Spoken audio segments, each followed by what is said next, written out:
habeen wanaagsan kuna soo dhawaada xarunta wararka dunida ee telefishinka BBC London waxa wararkeena caawa ugu waaweyn iyadoo wali Soomaaliya ay ka taagan tahay internet la'aan ayaa xiriirlayaha guud wuxuu dalbanaya in magdhow ay bixiso shirkadda leh markabka la sheegay inuu jaray xadhigga fiber optica taariikhdu way isbedeshaa marka sawirro hore oo caddaan iyo madow ah la midabeeyo gabadh samaysa ayaanu la kulannay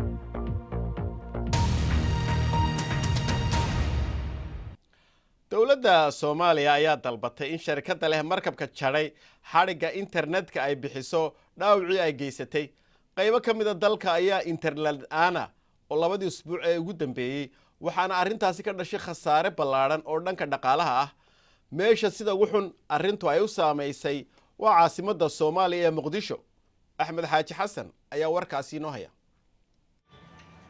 internetka waxa uu ka mid yahay waxyaabaha isku xira Soomaalida dalka ku sugan iyo kuwa dibadda u qaxay maqnaashihiisana waxa uu saameeyay qoysaska kala maqan qaraabada isa soo salaami lahayd ganacsatada iyo shirkadaha ku tiirsan isku xirahan dadka qaar ee iskala hadli jiray baraha bulshada ayay sidoo kale taabatay maadaama wicitaanka telefoonka dalka gudihiisa aysan dadka qaar awoodin xarumaha internetka laga isticmaalo iyo kuwa xaafadaha geliya ayaa wali la tacaalaya sidii internetka ay dib ugu heli lahaayeen saameyn weyn u yeelatay maalinta macaamiishu ay yimaadeen waxay dhahaan internet nasiye internet aniguna ma hayno waa ugu yaraan maalintii konton qof lix qof oo raadinaya internet yimaada marka dadkii customerka mobilada ka isticmaali jiray dadkii computer waxa daabac jiray oo dukumeentiyo loo soo diro kulli customerka way yimaadaan mana internet aan siinana ma hayno dhacdadan ayaa loo malaynayaa inay saameysay malaayiin qof oo ku nool koonfurta Soomaaliya magaalada Muqdisho ayuu muhiim u yahay internetka waxaa kamid ahaa wariyaasha kamid ah waxaa kamid ah dadka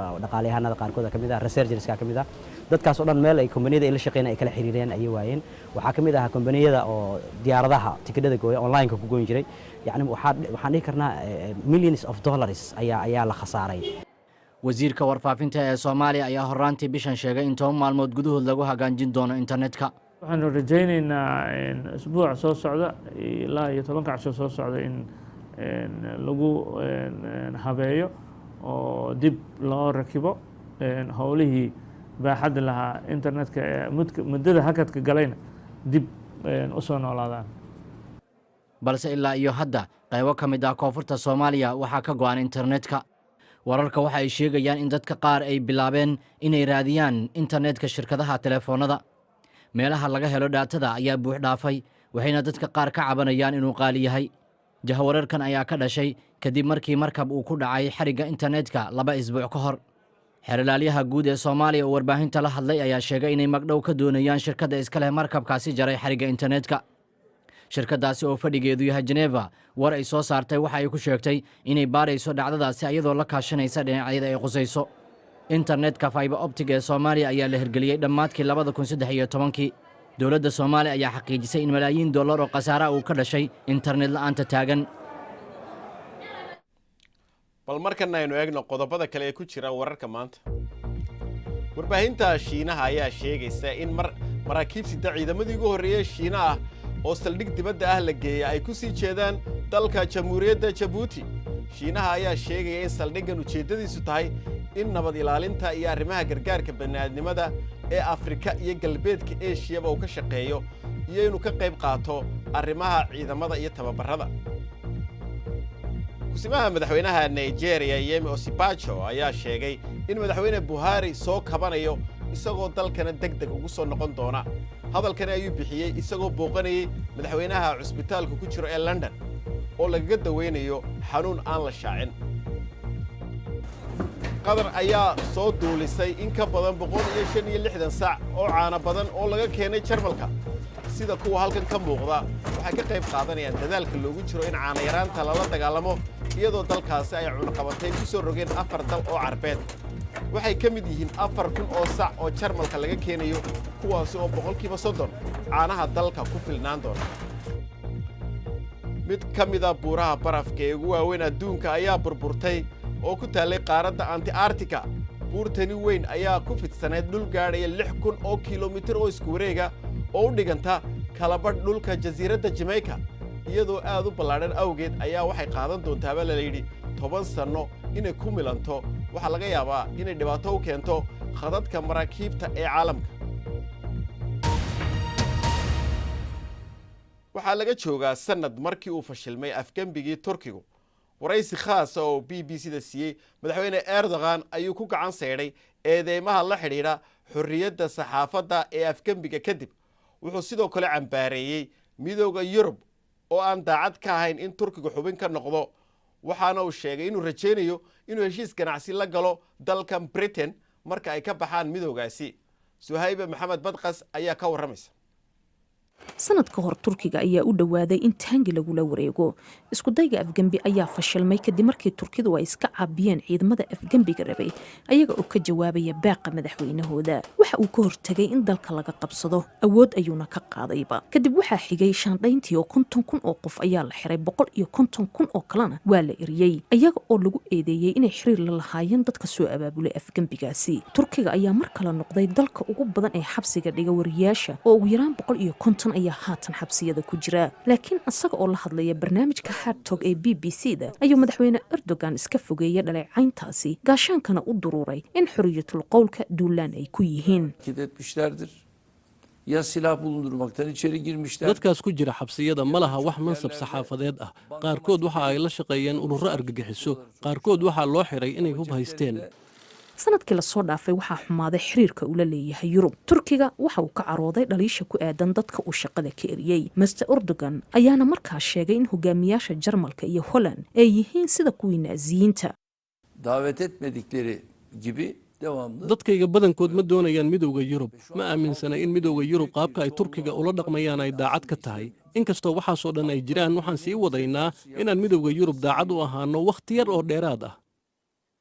dhaqaalaha ugu weyn Turkiga ayaa ah inuu bartilmaameedsanayo ganacsi weyn oo uu la yeesho Britain kadib ka bixidda midowga Yurub. madaxweynaha waxa uu sheegay in uu doonayo xiriir adag oo labada dal ah oo ay bog cusub ku furtaan. tani waa waqtigii uu sugayay Erdogan inuu kaga farxiyo taageerayaashiisa. dadka dhaliilana waxay u cadaynaysaa inay tahay dimuqraadiyadda Turkiga ee sii halaabaysa. waxa uu dib u habeeyay dalkan, reer galbeedkana aad uguma tiirsana, balse sidoo kale aad ayuu dalka u kala qaybsan yahay. xulufada uu leeyahay midowga Yurub iyo NATO-na ma ahan mid fudud.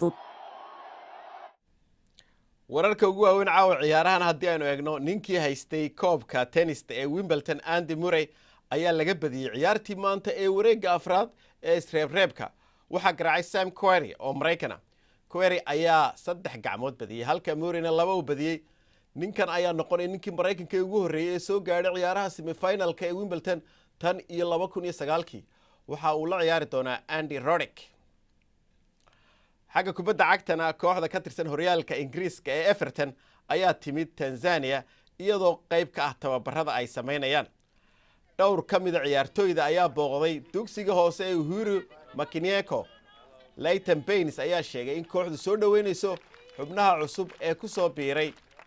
waxaanu yidhi waa markii ugu horreysay ee aanu soo baxno. waxaannu haysanaa ciyaartow dhowra oo cusub, markaa way fiican tahay qaarkood inay garoonka yimaadaan oo markaa la macaamilaan ciyaartowgooda cusub. waxaan filayaa inay noqoto wax fiican, dad fara badan yimaadaan.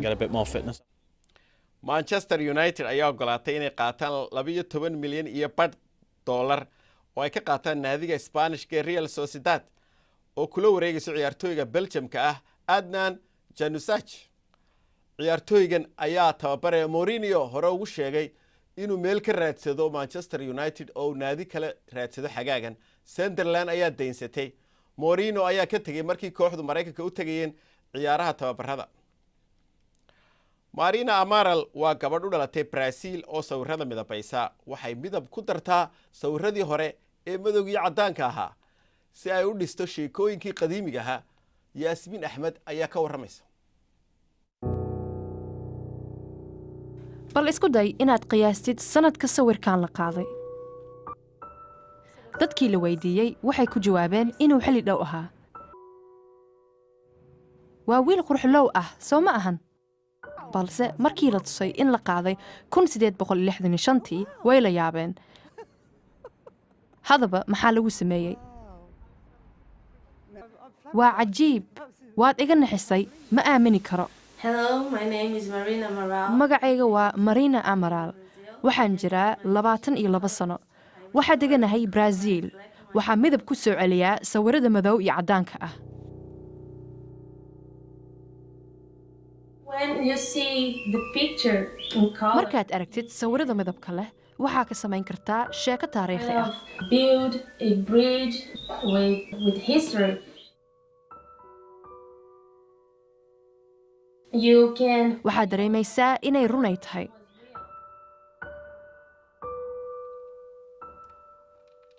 wax inaad bedelo ma rabi. waxaa rabaa inaan midab ku daro sawirada. being as accurate as possible. waan bilaabay inaan midab ku daro. We're going to add the colors and hadda sidaan ayuu noqday. so this is the before. markii hore iyo hadda. sawirka oon aad uga helay waxaa waaye 3 sawir ee gabadha yar oo lagu dilay Auschwitz. waxaa rabay inaan fursad u siiyo inay magaceeda sheegto ayna dhahdo magacayga waa Chilawa Kwaka. waxaa jira 14 sano. waxaa lahaa hami iyo waalid, guriyaan degnaa, asxaabaan lahaa, dhammaanna waan waaye.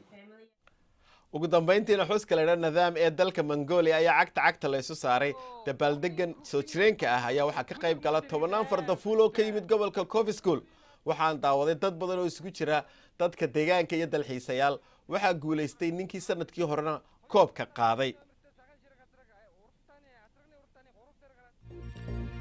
intaasi ayaan ku soo gabagabaynaynaa barnaamijkaygii caawa.